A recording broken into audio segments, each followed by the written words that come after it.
Angel का जैसा नाम था वैसे ही वो अपने घर में भी थी। एक एंजल, अपने माता पिता की खूब लाडली और प्यारी। एंजल अमीर घर की बेटी थी जो काफी मॉडर्न थी। उसका बड़ा भाई निखिल विदेश में अपना बिजनेस सेटअप करने गया हुआ था। एंजल के घर में नौकरों की लाइन लगी रहती थी। वो घर का कुछ भी काम खुद नहीं करती थी। वो हर काम के लिए अपने घर के नौकरों पर ही डिपेंडेंट रहती थी। यहां तक कि वो अपना पानी का गिलास तक भी खुद नहीं ले सकती थी। इसके माँ बाप ने इसका नाम एंजल क्या रख दिया?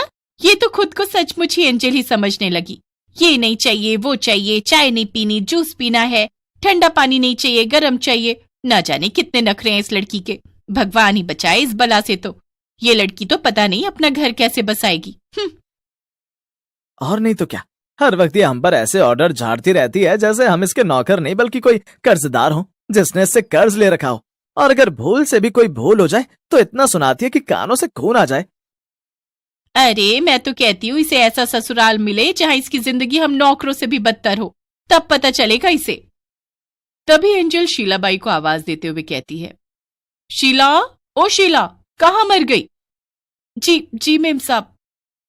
कहाँ सो गई थी? चल अब मेरा बैग उठा, मुझे शॉपिंग पर जाना है। फिर एंजल शीला को लेकर शॉपिंग पर चली जाती है और अपने लिए ढेर सारे परफ्यूम, वेस्टर्न ड्रेसेस और सैंडल्स खरीद कर लाती है। अगले दिन अच्छे से बन ठन कर एंजल जब अपने ड्राइवर को लेकर कॉलेज पहुंचती है तो अपने ड्राइवर से कहती है, ड्राइवर, चलो अब मेरा बैग उठाओ और इसे मेरी क्लास तक छोड़कर आओ। और हाँ, ये मेरी बिस्लेरी पानी की बोतल भी ले लेना। जी जी मैडम। इस तरह एंजल अपने हर छोटे बड़े काम के लिए अपने नौकरों पर डिपेंडेंट रहती थी। ऐसे ही समय बीता और कॉलेज पूरा होने के बाद एंजल के माता पिता उसके लिए रिश्ते ढूंढने लगते हैं। लेकिन एंजल को तो अपने ही कॉलेज के एक लड़के अविनाश से प्यार हो जाता है और अपनी जिद के आगे वो किसी की नहीं सुनती और अपने माता पिता के खिलाफ जाकर अविनाश से शादी कर लेती है। अविनाश एक मिडिल क्लास फैमिली से था जिसके पिता एक दुकान में सेल्समैन का काम करते थे। शादी के बाद एंजल अपने ससुराल आई तो वहां का नजारा देख वो हैरान थी। उसका ससुराल काफी छोटा था और वहां गिनकर 2 ही कमरे थे। शादी के अगले दिन एंजल जब सोकर उठी तो उसकी सास उसके कमरे के बाहर खड़ी थी। उठ गई बहू, चल अब जल्दी से घर की साफ सफाई कर ले, फिर खाना भी तो बनाना है ना तूने। काम, खाना, ये सब तो घर के नौकर करेंगे ना माँ जी, मैं क्यों? नौकर? बहू, इस घर में कोई नौकर नहीं है। यहाँ हर काम खुद ही करना पड़ता है। लेकिन मुझे तो कोई काम आता ही नहीं माँ जी। अगर नहीं आता तो सीख ले बहू, इसमें कौन सी बड़ी बात है। मैं तुझे घर के सब काम सिखा दूंगी। आज शुरुआत झाड़ू पोछे से करते हैं। एंजल अपनी सास के आगे कुछ नहीं कह पाती और झाड़ू उठा लेती है। अपनी शादी के अगले दिन से ही बेचारी एंजल की किस्मत बुरी तरह बदल जाती है। जिस लड़की ने कभी अपने लिए पानी का गिलास तक नहीं लिया था, आज वो घर का सारा काम करने लगी थी। जैसे जैसे समय बीतता गया वो सबके लिए खाना बनाती गई, सबके गंदे कपड़े धोती, झाड़ू पोछा बर्तन सब करती। ऐसे ही एक रोज, माँ जी नाश्ता बन गया है, बैठ जाइए, मैं परोस देती हूँ। हाँ बहू, आ रही हूँ।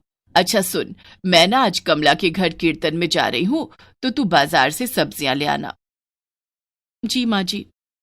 एंजल सारा काम निपटाने के बाद कड़ी धूप में पैदल चलकर सब्जियां लेकर आती है। बेचारी एंजल की हालत उस घर में नौकरों जैसी हो जाती है।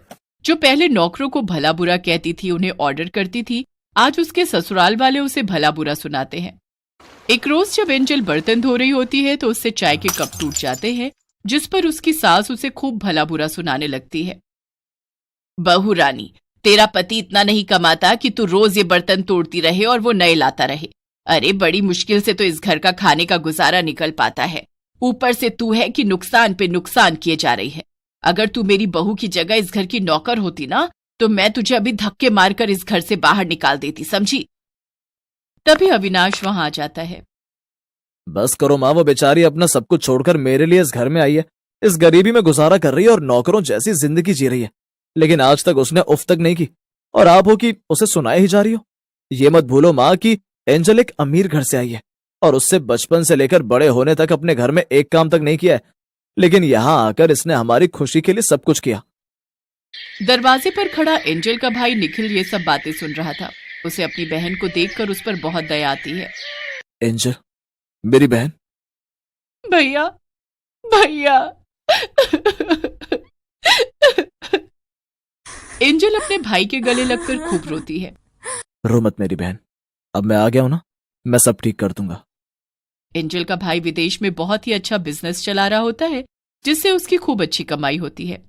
अपनी कमाई से वो अपनी बहन के लिए एक बड़ा घर खरीदता है, जिसमें हर सुख सुविधा होती है। साथ में वो इंडिया में भी अपने बिजनेस की एक ब्रांच खोल देता है, जिसे वो अविनाश को सौंप देता है। अविनाश उस बिजनेस को अच्छे से संभाल लेता है, जिससे उसकी खूब अच्छी कमाई होने लगती है। वो खुद की बड़ी गाड़ी ले लेता है, साथ ही घर में 2 नौकर रख लेता है, जिससे अब एंजल और उसकी सास को कोई परेशानी नहीं होती। लेकिन इन सब से एंजल को एक सबक मिलता है, और अब एंजल अपने उन नौकरों के साथ अच्छे से पेश आती है और अपने ज्यादातर काम अब वो खुद ही करती है। ऐसे और वीडियो देखने के लिए हमारे चैनल को सब्सक्राइब करें